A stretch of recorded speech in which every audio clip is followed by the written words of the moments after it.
In this episode, we speak with Jennifer Smith, the CEO and co-founder of Scribe, a process documentation platform that saves teams time by automatically creating and distributing step-by-step guides. In 2019, Jennifer helped create Scribe with the mission of unleashing know-how across teams, organizations, and communities. Her team built Scribe so that companies can capture what best performers know and quickly share it with anyone. Scribe cares about helping professionals do and share their best work. Prior to Scribe, Jennifer was head of business development and partnerships at Greylock Partners, and before that was an engagement manager at McKinsey Company. Scribe is backed by Redpoint, Tiger Global, and other notable investors. I'm your host, RJ Lumba. We hope you enjoy the show.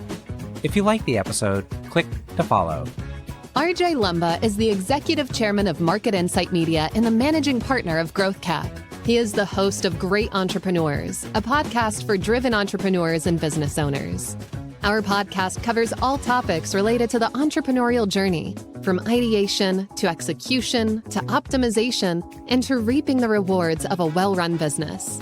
In the minutes ahead, we'll share with you unique insights and tactics from some of today's most accomplished and inspiring entrepreneurs. Jennifer, thank you so much for taking the time to chat with us today. It's a delight to be with you. Thanks so much for having me here. So as I was preparing for this, the first thing that caught my eye is you are a former consultant turned entrepreneur. I'm always fascinated about that transition. How would you say your background at McKinsey prepared you to be an entrepreneur? I would say that the Venn diagram of people who are consultants and people who are entrepreneurs is like pretty non-overlapping. There's a really small group of us. Although interestingly, I've met some people who have done some math on it, and I'll just quote what they said. I've not verified the source, but they said former consultants who are entrepreneurs tend to be more successful on average. So I'll just leave that. I'll just leave that there. As a consultant, I think what you're taught is to approach ambiguous problems, hard problems, gnarly problems, maybe problems that your clients didn't want to touch, and that's why they hired you, and to bring structure to it and to try to run it down and break it down into smaller, more solvable problems. And you're taught to listen. You have to listen to your client. You have to listen to what it is that's behind what they're saying, because these are intractable problems often for them, right? And so what's behind the real problem? What has made this really difficult for them? And I think those two things translate to starting a company, because what you're basically trying to do is solve a problem for a segment of the market that hasn't been served to date. So you have to understand what's the problem behind the problem. And then that's a really sort of ambiguous prompt, right? And then you got to go break that down into like, all right, well then how do I actually translate that into a product? And how do I bring that to market? And how do I do that in small iterative steps so I can be kind of testing and learning along the way? So it's not an obvious translation, but when I kind of look back at it, there are a set of skills that I'm really grateful and thankful to my time in consulting, as grueling as it was, that I think really helped me now. And was the idea to become an entrepreneur, did that happen early on, or was it serendipitous? Did you all of a sudden find yourself at a life stage where you were like, I want to become an entrepreneur? I call myself an accidental entrepreneur. If you had told myself I would be doing this, 10 years ago, I might have even laughed in your face. I didn't even know what founding a tech company really was until I moved to the Valley, in my late 20s. The kind of nexus for Scribe was really two things coming together. One was I kind of took a step back from work and I asked myself a really important question for the first time in my life, which is kind of crazy. And it was, what do I want? Not what should I do? What do other people like me do? What am I expected to do? I said, what do I want? And I went to a park every day for 6 months and I meditated on the answer to that question. And I realized I wanted to build something. I realized I wanted to be part of something that I could be proud of, that I could look back on, see my fingerprints on, and that ideally lasted beyond me. And I didn't care whether that was my thing or someone else's thing. And the problem that Scribe is solving now is one that I've been obsessed with for a really long time. And so I was like, all right, let me go see who's solving this problem and I'll go join that. And I looked around and I didn't see anybody doing it the way that I thought it should be done. And so kind of flipped, and maybe in a moment of fearlessness from, oh, well, someone else should be doing this, to like, well, why shouldn't I do this? And then a whole bunch of stars aligned in really highly improbable ways that I'm so grateful for, that kind of just gave us a great running start. And then I've never looked back. It's amazing that you did take the time because, you wonder how many people out there have not taken the time to pause and just Yeah. say, what do I want? I mean, looking back on your kind of earlier career, starting with your education, I mean, Princeton, McKinsey, Harvard Business School, I mean, that's the recipe to become, maybe a corporate leader somewhere. Not to say that this isn't going to turn into corporate leadership, but it's phenomenal that you decided to pursue the entrepreneurial path because you could presumably have a lot more impact. Let's go more into Scribe and tell us about that solution and the pain point maybe you felt so acutely that propelled you into doing this. Yeah. So when I was a consultant, I would fly around the country like 200 days a year, and I would go into big operation centers in places like Tampa and Salt Lake City and try to figure out how to make them more efficient. And the trick is you find the best agent and you ask them, like, why are you better than everybody else? And they would pull out these thick binders with laminated pages of step-by-step guides. And they would say, I mean, this was 15 years ago. Hopefully it's digital now, but it'd do thick binders at the time. And they'd say, I was told to memorize this and do this, but I don't actually do it this way. I do these 50 shortcuts instead. And so we would look over their shoulders and literally write down step by step what we saw them do and create one of those new guides. And we would give it to the leader of that op center and say, here, if you can just get everybody to do what your best person is doing, you're going to raise the performance of everybody on this team. And that's huge performance gains. We will take our very hefty fee now as a result. Thank you very much. And I always thought that was really crazy because that was very time consuming and manual, and it represented a single point in time. And so fast forward 15 years later, I started looking around and I was like, no one has solved this. Seriously, like we're still doing this the same way. If you want to know how work gets done at your company, your only option is to tell somebody to either take time away from their job and write down what they know how to do, or you hire like some consultant or person to like look over their shoulder. Like software can solve this. And so the whole idea behind Scribe was, what if we could watch you, the expert, do work, automatically capture what you know how to do, simply by you hitting the click record button? And so the way the software works is a very simple level. You click record, you do the normal thing you would do, right? Okay, I'm a salesperson. I'm going to enter a lead into Salesforce, whatever it is.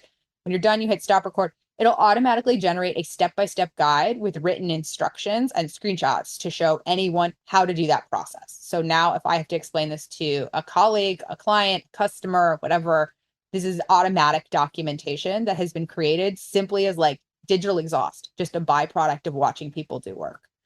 And so what's been really cool to see is, if you think about just everyone showing up to work every day, 9 to 5, fingers on keyboard, like trying to create value. We have all of this expertise that's within an organization that's out in the world, and it's mostly trapped into people's heads.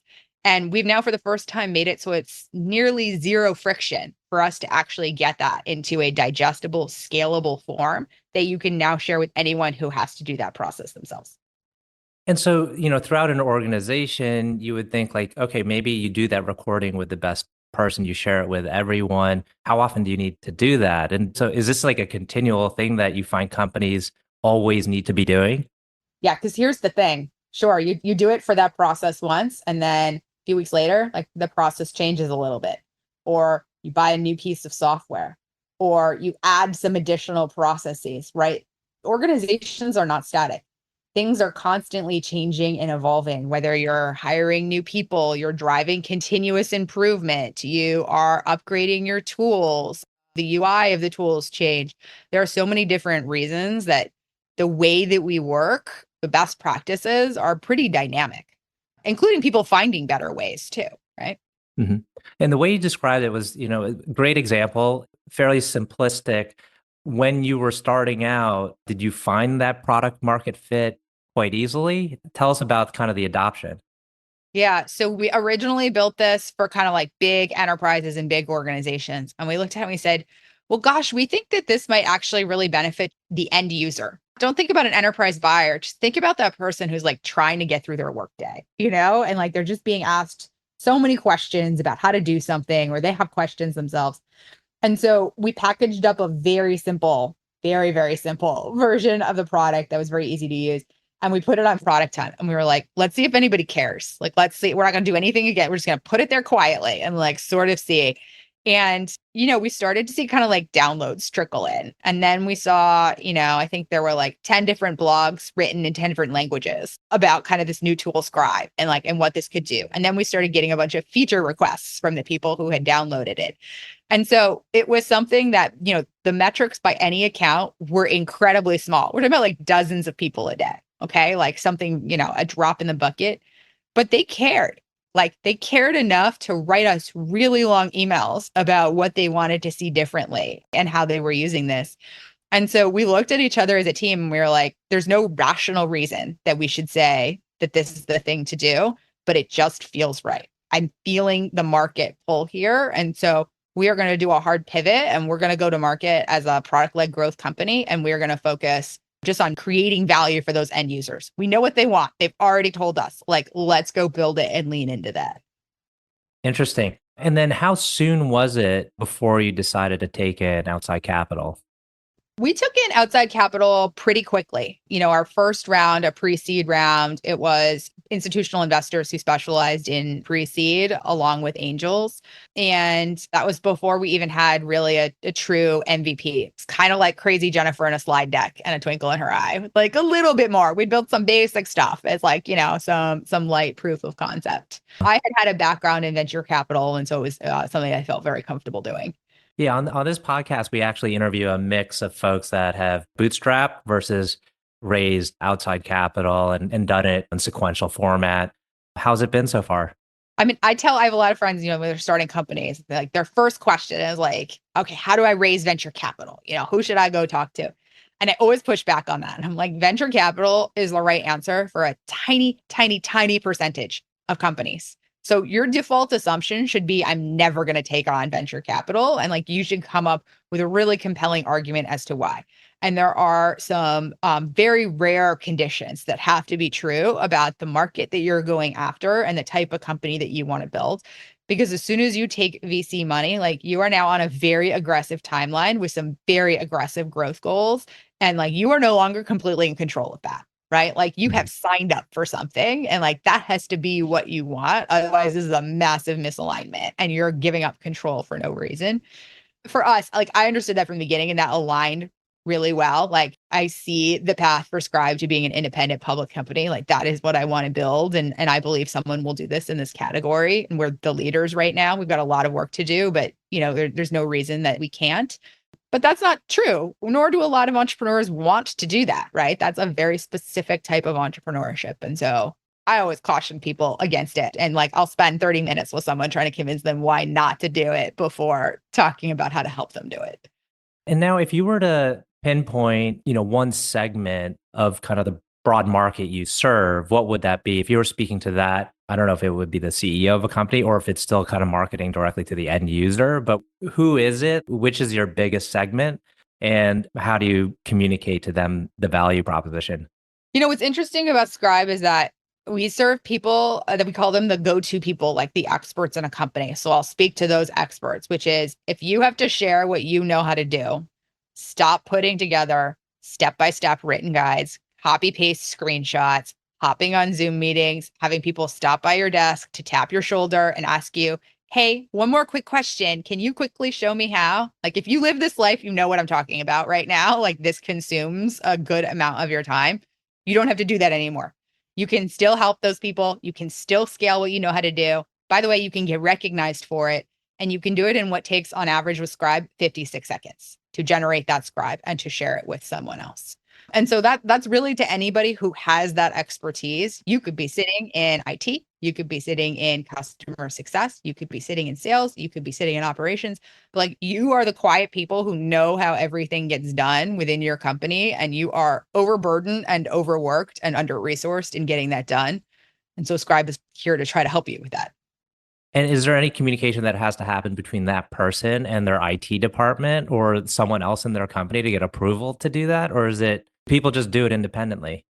It's a mix of both, right? So we have a self-serve product. We have a free product. Anybody's welcome to use it. We have a self-serve paid product where you could swipe a credit card if you are kind of an individual within an organization that allows that. Or we have an enterprise grade product if you want to go through an IT purchasing or if we're talking about a much bigger team. What often happens is that person finds us and they and their team start using it for a bit. Maybe they're swiping a credit card, and then it starts to kind of spread within the company, right? Because they find additional use cases, additional teams, et cetera, et cetera. And then we'll end up speaking to more of a centralized buyer, as you're alluding to. Got it. I like to talk about the challenging moments. Of course, they're different depending on what part of the journey you're on, but maybe if you could share with us like the biggest challenge then, like in the beginning, and then your current biggest challenge. Yeah. So I alluded to it a little bit, right? Which was we had been selling kind of these top-down enterprise contracts. Our first few ones were very, we sold six-figure contracts, like pretty successful out of the gate. And then I realized that this should be a PLG, product-led growth product, kind of through and through in the way that we go to market. But the numbers did not support that, right? There was nothing to support that other than the messages I was getting in my inbox and just kind of like this feeling that I had. And so we made that hard pivot and decision as a company. This was very early on, kind of in our journey. But I had investors and others who told me that I was throwing away the company. They were like, "What are you doing? This is crazy. You already have, this market, like, how to go do enterprise sales. We can see the path. Why would you possibly gamble that? You have no more future." I mean, it's sort of ranging degrees of like extreme objections, mild to extreme objections that I got from, people who were supportive of us and had nothing but good intentions. And I had to look them in the eye and say to them, "I hear what you're saying. I know that you're trying to give me good advice, but like, you got to trust my gut feel. Like, I talk to our customers every day. I see the opportunity. I understand it here, and I have more information than you do. So I'm going to respectfully disagree and do this anyways."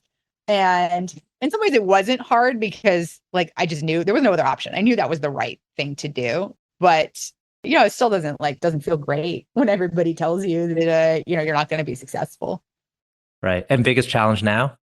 So we're at 3 million users and growing now, which, if I think back to when we started, we had those like dozens of daily users. It's just a completely different scale. And so the challenges for us now are around kind of scaling as a company, right? And how do you continue to not just keep the pace, but accelerate the pace of innovation and keep kind of raising the bar for what we're delivering for users and just doing that at a bigger and bigger and bigger scale. Those are the kinds of challenges I love. Like, I live for this. So it's a very exciting time for me, but our company feels very different than it did. We've doubled headcount in the last 6 months.